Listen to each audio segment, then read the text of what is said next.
Magandang umaga po sa inyong lahat, mga kaibigan. Good morning po sa inyong lahat. Kamusta po kayo, mga kaibigan? Alam po natin na meron po tayo na namang malakas na bagyo dito sa Pilipinas, ano? At sinasabi pa sa news na magsisignal number 5 pa at super typhoon. So, prayer po ang kailangan natin ngayon. Pero bagamat may bagyo, mga kaibigan, ay magpapatuloy po tayo sa pagbabasa ng salita ng ating Diyos. At ito po ang ating daily na Bible reading. At salamat sa gabay at patnubay ng ating Diyos. Ngayon po ay magpapatuloy tayo. Nandito pa rin po tayo sa Bilang chapter 9. Sa English Bible po ay Numbers chapter 9 verse 1 to 23. 23 nga ba? Yes, verse 23. At salamat sa Panginoon dahil ang Diyos po ay napakabuti at ang atin pong ginagamit lang talaga ay ang Tagalog version ng Bible. At sorry po sa ating mga friends na English po sila, hindi po nila maunawaan ang ating mga sinasabi, pero ibibigay ko naman po ang chapter po ng Bible yan. Numbers chapter 9 verse 1 to 23. At tayo naman po dito sa Tagalog Bilang chapter 9 verse 23. Kaya mga kaibigan, sa gabay at patnubay ng ating Diyos, basahin na po natin ang salita ng ating Panginoon. Sabi po dito, ang title po nito, ang pagdiriwang sa Pasko. Nang unang buwan ng ikadalawang taon mula nang umalis sila sa Ehipto, sinabi ni Yahweh kay Moses sa bundok ng Sinai, iutos mo sa buong Israel na ipaliwanag ang Pasko sa takdang panahon. Pagkagat ng dilim sa ika-14 ng unang buwan ayon sa mga tuntunin tungkol dito. Gayon nga ang ginawa ni Moses, ipinagdiwa nga nila ang Pasko sa ilang ng Sinai noong gabi ng ika-14 na araw ng unang buwan. Noon ay may ilang taong nakahipo ng patay kaya hindi maaaring sumali sa pagdiriwang ng Pasko. Dahil dito, lumapit sila kina Moses at Aaron.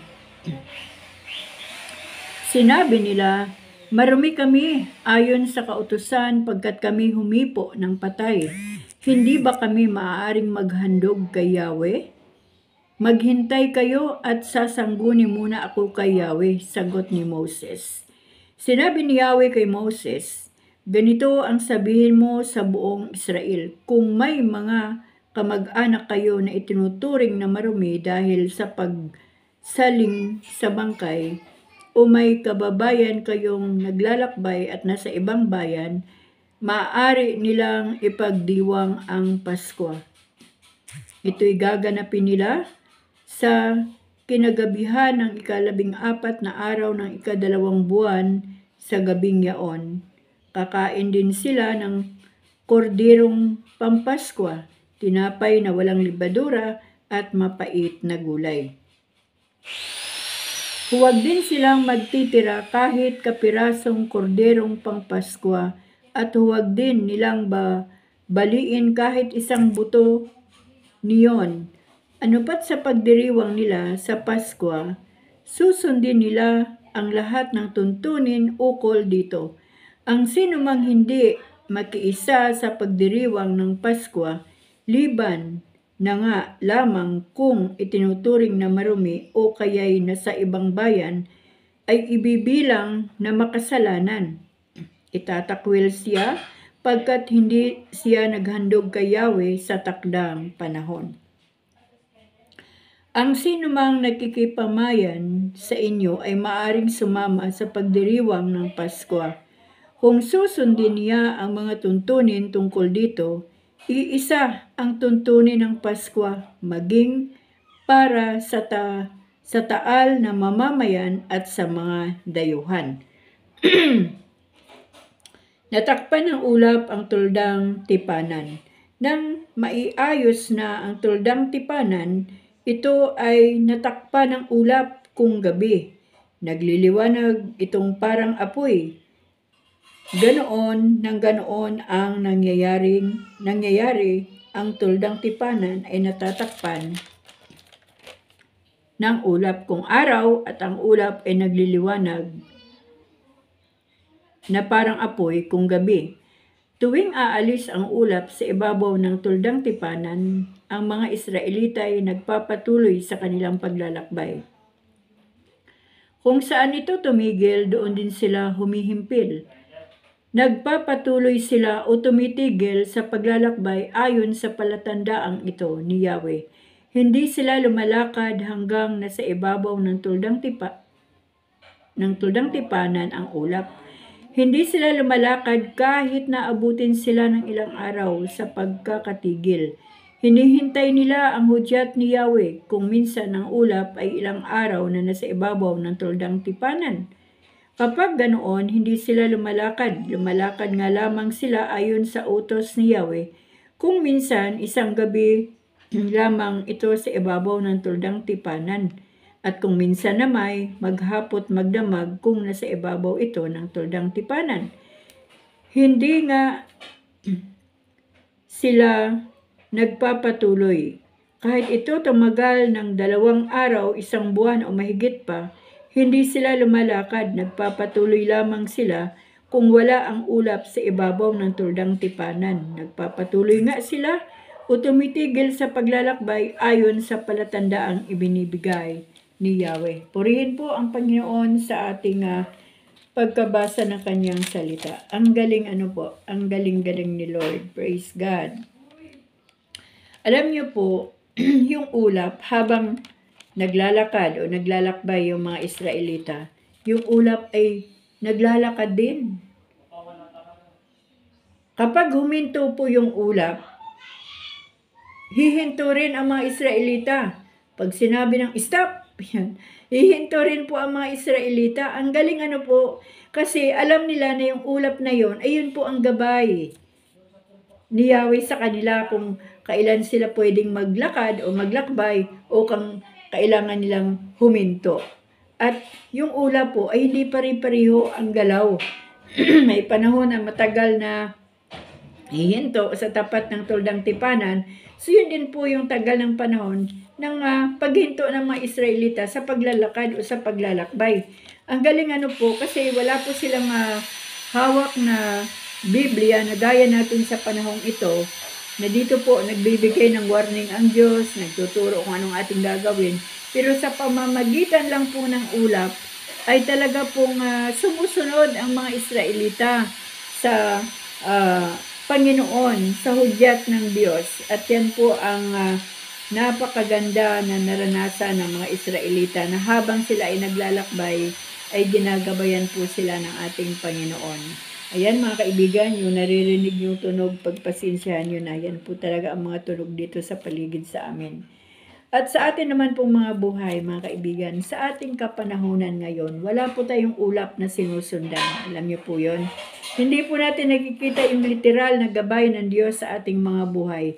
Pero, mayroon pong Biblia na iniwan ng Diyos ang kanyang salita upang gabayan tayo. Ang salita ng Diyos ay buhay, may kapangyarihan sa buhay natin. Bakit ko po sinasabi na ang gabay na ito na salita ng Diyos ay may kapangyarihan sa buhay natin? Kasi po, sa pamagitan ng salita ng Diyos, binabago ng Diyos ang ating puso, ang ating buhay, ang ating pag-uugali, ang ating buong pagkatao. Yan po ang kagandahan ngayon kasi yung ulap po ay isa lang po yun ang nabagay ang itinuturo sa mga Israelita.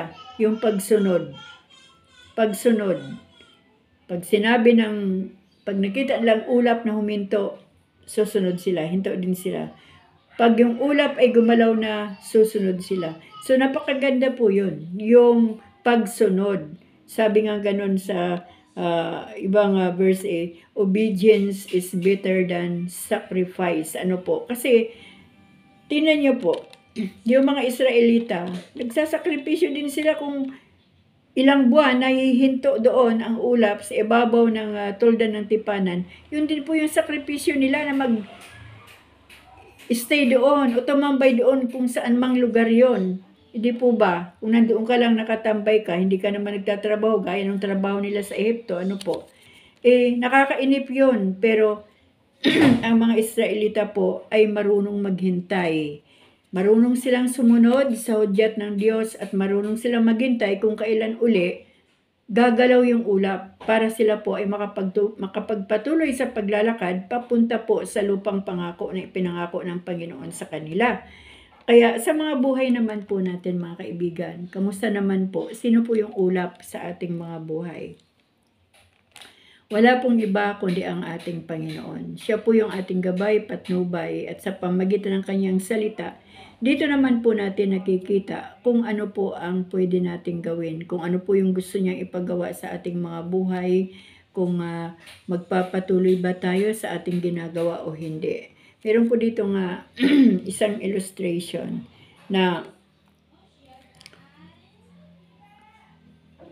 kapag ang isang tao ay may gustong gawin, dapat yung hudyat ng Diyos ang kanyang sundin. Dapat ang kalooban ng Diyos ang masunod, hindi yung kalooban niya. Alam niyo po nung araw mga kaibigan, mahilig po talaga akong magtinda. Napakahilig ko pong magbenta kahit ano, sabi ko nga po doon sa aking live kagabi. Kabaong na lang ang hindi ko na ibenta. Lahat na, kung ano yung gusto kong gawin, lahat na ay ibininta ko na, nagtinda na. Lahat na ibininta ko kung anong mga pwedeng pangkabuhayan para po makatulong sa aking asawa na on and off ang trabaho. Kung may trabaho naman ay hindi po sapat, kaya kailangan ko pong kumilos. Pero alam niyo po, failure po lahat. Bagsak po lahat. Ang pinakahuli ko pong tawag dito, negosyo na pinasukan ng 2020 hanggang 2020 hanggang 2021 ay wala pong iba kundi ang ukay-ukay. Yan po. Ang problema sa akin, kapag ako'y nagbibinta, kung yun man ay problema ha, pero tingin ko mukhang hindi naman. Kapag meron pa akong customer na namimili ng mga damit, lalo na po yung mga matatanda na, parang nakikita ko yung nanay ko sa kanila. Pili ng pili. Minsan inaamoy-amoy pa yung gusto niyang damit. Ang problema, wala siyang pera. Kaya ang ginagawa ko po, Nay, gusto niyo po ba yan? Oo, sana anak. Kaya lang, wala eh. Wala talaga akong pambili, pero gusto ko talaga yan. Ang ginagawa ko po, sige Nay, mamili po kayo kahit ilan na gusto ninyo. Huwag nyo nang bayaran, bibigyan ko kayo. So, ganun po ang nangyayari. Kapag ikaw ay maawain at nagninegosyo ka, babagsak talaga ang negosyo mo. Bakit? Kasi naipamigay mo na yung tubo mo, pati yung kapital mo nandoon na. Pero hindi ko po yung pinagsisisihan mga kaibigan. Masaya po ako doon sa ganung nangyayari sa buhay ko. At kapag wala na, talagang wala na. Hindi ko na yan iniiyakan, ay wala na naman, bumagsak na naman. Ibig sabihin failure, merong mali sa patakaran ng business mo. Pero meron din namang pangyayari na maganda. Nakatulong ka doon sa wala. Kaya, yan mga kaibigan, ang mga pinagdaanan ko na kaya failure po ang aking buhay pagdating sa financial kasi hindi po ako marunong sumagot ng wala at hindi, kundi laging oo. Pag sinabing meron ka bang pera dyan, wala akong pangbayad ng kuryente. Kahit para po yun sa ibang pangailangan. O sige, ito na. Kasi alam niyo mga kaibigan, dumanas po kami sa sobrang kahirapan. Naranasan po namin nung araw ang umiiyak ka mula doon sa tao na pinuntahan mo na talagang kailangan mo ang bagay na yon. Kaya doon po ako nadala Kumbaga, minsan ko lang ginawa at hindi ko na inulit. Alam niyo po yung damdamin na pag nabigo ka, pag may kailangan ka, nilapitan mo. Tapos binigo ka, tapos alam mo naman talagang meron dahil saganang-sagana talaga ang buhay. Pero pag sinagot ka na wala, sobrang po yun, sakit. At yun po ay nagdudulot ng luha. Habang naglalakad ako, Hindi ko mapigilan yung luha ko, yung awa ko sa sarili ko, at yung awa ko sa pamilya ko na uuwi ako ay wala din naman akong dala. Kaya kapag may mga tao po akong nakikita na talagang ramdam na ramdam ko po yung kanilang pinagdadaanan na pinagdaanan ko rin, hindi ko po yun kayang tiisin. Yan po ang aking puso na nilikha ng Diyos. Lahat po ng aking mga paninda, pinamimigay ko doon sa walang pambili. Kapag merong nakatingin sa paninda ko, lalo ng mga pagkain, o kahit anuman, kahit mga dry goods o anuman yan, at nakatingin lang na gustong-gusto, tinatawag ko na po yun. Kasi merong nagsasabi sa isip ko, tingnan mo yung taong yun, oh, parang gutom, parang gusto niya rin kumain. Binibigyan ko po yun. Kaya hindi po ako pwedeng magnegosyo kasi lagi pong lugi. Yan. Pero, sa kabilang banda, masaya po ako kasi meron po akong natulungan at napasayang puso doon sa panahon na sila ay dumadaan sa pagipitan at kalungkutan. Alam niyo po, nung araw, pag dumadaan ng bagyo, sasabihin ng aking kapitbahay doon sa Bikutan, tumutulo ang aming bahay niya. Lahat ng sulok basa. Hindi kami nakatulog magdamag kasi dumaan ang bagyo. Nabutas ang mga bubong. Ang tanong ko, ilang hero ba ang kailangan mo? Sabi, 7 hero talaga yun, ting. Saan kaya ako kukuha ng pambili? Sige na, huwag ka naman problema. May sakit po yun na TB. Huwag ka naman problema. O sige na, ito na. Bumili ka ng hero para masaya ka na. Di ba ba? Yung kahit pa ubo-ubo na may sakit, tapos nabigyan mo ng tulong doon sa kanilang kalagayan, yung tulong po minsan, nakakapasaya po yun, nakakagaling ng sakit Kasi yung sakit, galing po yun sa stress madalas. So yun mga kaibigan, kaya nga po, nagtanong ako sa Lord, ano ba talaga ang pwede kong gawin?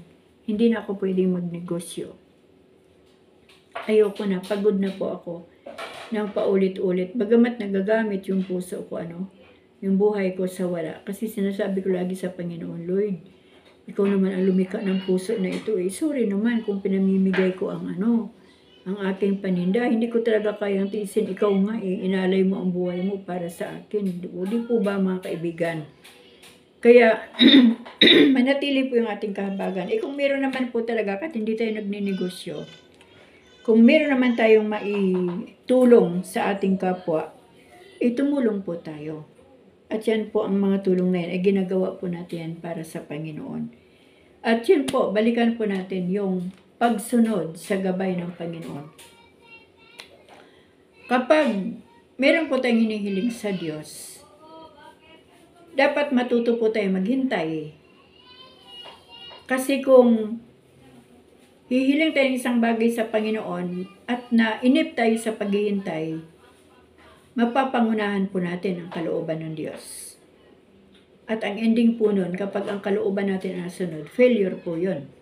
Gaya po ng ulap na gabay ng mga Israelita kung kailan sila maglalakad at kung kailan sila hihinto. Ganun din po sa buhay natin. Dapat po, ang pinaka-number 1 na gabay natin sa buhay natin ay walang iba kundi ang Panginoon. Ang kanyang salita. Na kapag sinabi ng Panginoon na wait, maghintay ka muna, o di maghintay. Kasi may mga plano tayo sa buhay na kinikinis ng Diyos upang doon sa panahon na magdidesisyon na tayo, makinis na po yung ating plano. So, yun po ang kailangan lang talaga natin. Sumunod tayo sa gabay ng Diyos, maghintay sa kanyang oras, at ang kalooban ng Diyos ang masunod at hindi ang kalooban natin. Alam niyo po, 40 years na naglakbay ang mga Israelita bago po nakarating sa lupang pangako. Yung mga nauna, yung mga ninuno na, o yung mga lolo't lula, baka hindi na nga nakarating yun doon, di po ba? Sa 40 years ng paglalakbay. Tapos wala namang kotse, wala namang van, wala namang bus, kundi naglalakad lang. Yung iba may karwahe, yung iba may kabayo, pero karamihan ay naglalakad. Pero nagtiis po sila hanggang sa nakarating sa lupang pangako. At after po ng 40 years na kanilang tiniis at sumunod sa gabay ng Diyos, O di po ba? Blessing. Wala nang hirap. Blessing na. Masaganang buhay na ang kanilang naranasan. At magpahanggang ngayon, sabi nga po ng aming isang kakilala sa Israel, yung manok sa Israel ay, ang isang piraso ay parang mga 5 kilo sa laki. Yung mga prutas doon, yung mga kalabasa doon, grabe. Kumbaga, matindi po. Imagine ang lupang pangako na ipinangako ng Diyos. Mula po doon sa buhangin, sa disyerto. Grabe. Nagkaroon ng kapangyarihan ang Diyos na ibinigay niya kaalaman sa mga tao na yung lupa ay naging yung disyerto ay naging masaganang lupa, nabubuhay ang mga pananim, naging matabang lupa. Walang tubig ang Israel, pero nagkaroon ng tubig, nagkaroon ng karunungan, binigyan ng Diyos ng karunungan ang mga Israelita para yung tubig sa dagat ay matanggal ang alat at maging normal na tubig. Masarap na tubig na pwedeng inumin ng tao, pwedeng ipandilig sa halaman, pwedeng inumin ng mga hayop. O di po ba? Kung hindi nakapagtiis ang mga Israelita sa kanilang paglalakbay, hindi po nila maranasan yung napakasaganang lupain ng Israel. Kaya sa atin po mga buhay, mga kaibigan, maghintay din po tayo doon sa panahon na naisaayos na ng Diyos ang ating hiniling sa Kanya na ating mga plano. Sabi ko nga po, natutuwa nga po ako doon sa isa nating kaibigan. Ayan, shout out po kay Mama Aimee Galacia. Talagang sabi po niya sis, matagal na panahon na ako ay OFW. Napakapalad niyo po, ma'am. Kasi dinala po kayo ng Diyos dyan. At kayo rin po ang ginamit ng Diyos na daluyan ng kanyang pagpapala sa inyong pamilya. Ganun po naman talaga Kasi kung wala po tayong aksyon, kung puro lang pananampalataya at walang aksyon, patay po yan. At yung aksyon na walang pananampalataya, patay din po yan. Kaya kailangan po magkasama yung pananampalataya at yung ating gawa. Faith with action, action with faith. Yan po ang kailangan natin para po makakilos ang Diyos sa ating mga buhay. Para makita po natin yung gabay ng Diyos gaya ng ulap na sinusundan ng mga Israelita. At naghihintay ang mga Israelita kung kailan uli kikilos yung ulap para makapagpatuloy sila sa paglalakbay. At habang sila naglalakbay, ay nandoon din, naranasan din nila yung mga pagsuway, paglapastangan sa Panginoon. Kaya naaantala yung kanilang pagpunta sa lupang pangako. Yan, meron pong mga dahilan bakit hindi nakakarating agad o hindi nakakamtan agad. Kasi merong ginagawang mali ang tao. Nagbigay ka sa Diyos, sinabi mo sa Panginoon, ito ang aking plano, Panginoon. Pero hindi po nakakapaghintay ang tao. Ginawa yung sariling kalooban. Hindi nakapaghintay sa tama na blessing mula sa Diyos. Kaya hindi niya agad na natanggap yung blessing talaga ng Panginoon. After failure, balik uli sa Diyos para humingi uli ng gabay para magkaroon ng success yung kanyang ginagawa. Kung naghintay lang sana at hindi ginawa yung sarili niyang kalooban, o di sana tuloy-tuloy. Gaya ng mga Israelita, kaya inabot ng 40 years kasi ang dami nilang ginawang mga reklamo. Ang dami nilang ginawa na mali sa harapan ng Panginoon. Pero salamat sa Diyos dahil yung pag-ibig ng Diyos sa kanila ay hindi po nagbago. Kaya nakarating pa rin po yung mga Israelita sa lupang pangako at natamasa pa rin nila hanggang sa panahong ito ang kasaganaan ng buhay. Bagamat meron pong gera doon sa kanila, pero yung gabay ng Diyos at patnubay pag-iingat ay patuloy pa rin nilang nararanasan. At kahit man po sa ating mga buhay, hindi man po tayo Israelita, mga kaibigan, mga kababayan ko, mga kapatid ko kay Kristo. Hindi po nagtatangi ang Diyos kung paano niya po pinagpapala ang mga Israelita. Ay ganoon din po ang pagpapala niya sa mga Pilipino na sumusunod sa Diyos, nananampalataya sa Diyos at kumikilala sa Diyos. Kaya kailangan po talaga natin yung pagsunod. Mas mainam ang pagsunod kaysa mga sakripisyo. Kapag sinunod natin ang Panginoon, tiyak maluwag po ang ating dadaanan. Wala pong mga hadlang, walang mga harang. Pero kapag sinuway po natin ang Panginoon, okay na siguro ito sa Diyos. Sakripisyo ko na lang ito. Alam naman ng Diyos na Hindi po ganon, mga kaibigan. Ang prinsipyo ng Panginoon, ang tama ay tama at ang mali ay mali. At ang kasalanan ay kasalanan.